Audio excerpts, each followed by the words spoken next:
Good morning. Through the last week, I've been sharing testimonies with you of people in our congregation that took up a 14-week prayer and fasting challenge. And this morning, we're going to hear Brett Morgan's testimony. He sent it to me to be read to you today. So take a listen. Brett says, during the prayer and fasting challenge, my fasting time was 24 hours, from dinner Sunday to dinner Monday. Initially, the fasting time was difficult with a lot of growling going on in my stomach.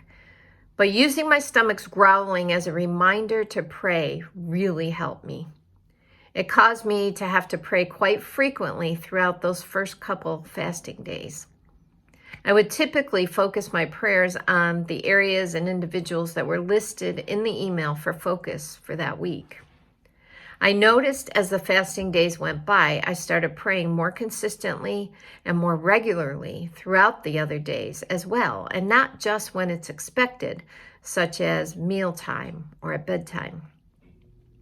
I started expanding more regular prayer throughout the day to include people that were around me more often, for my family and friends, my employees, patients that I may have been working with at the time. It turned into a habit, and it seemed like I was constantly just having a conversation with God, thanking Him for things going on at that point in time or asking Him for help during other times.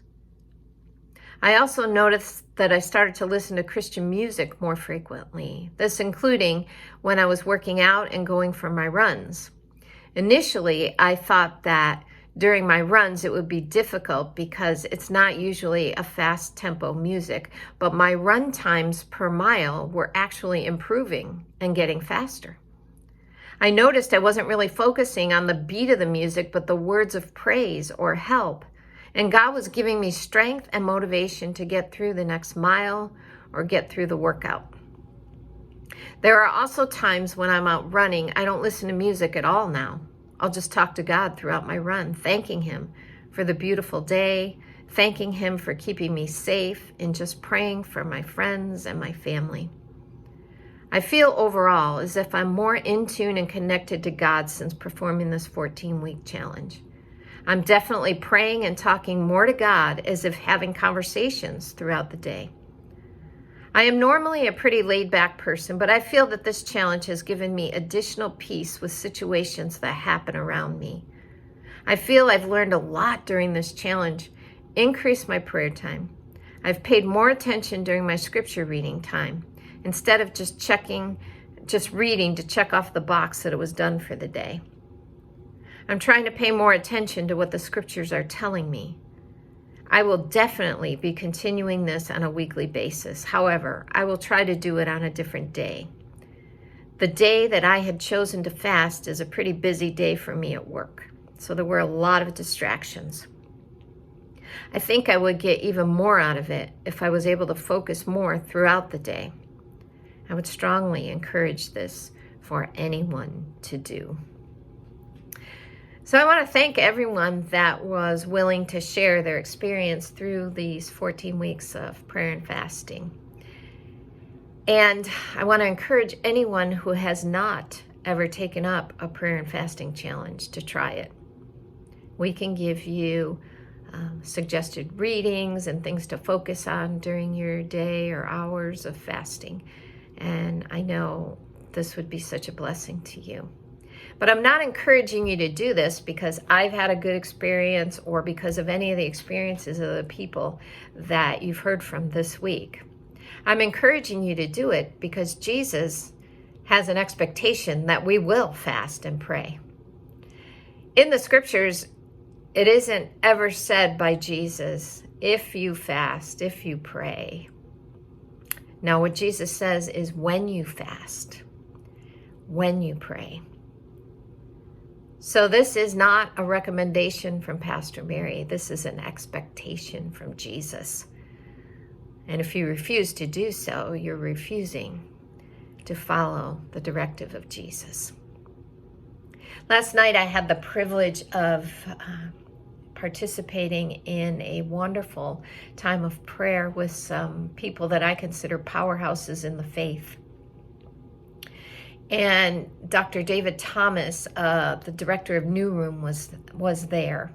And I had posed a question to the group, and this was my question. I asked, why is it that so many people that claim the name of Christ, that profess to be followers of Jesus, that say that they're Christian, will not even attempt to fast?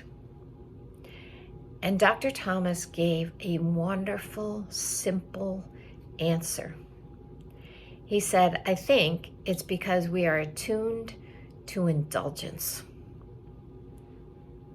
Now think about that. Instead of being offended, think about it. Aren't we? In Americans, aren't we attuned to indulgence? Overindulgence. In our food, in our hobbies, in our sports, in our TV time, in our video games, with sex, with our work. There's so many things we overindulge in, and yet the very things that God would ask us to do, we starve ourselves. And that's why I'm asking everyone to consider taking up this challenge. We'd be happy to help you, giving you some suggestions on things to focus on during your days or hours of fasting.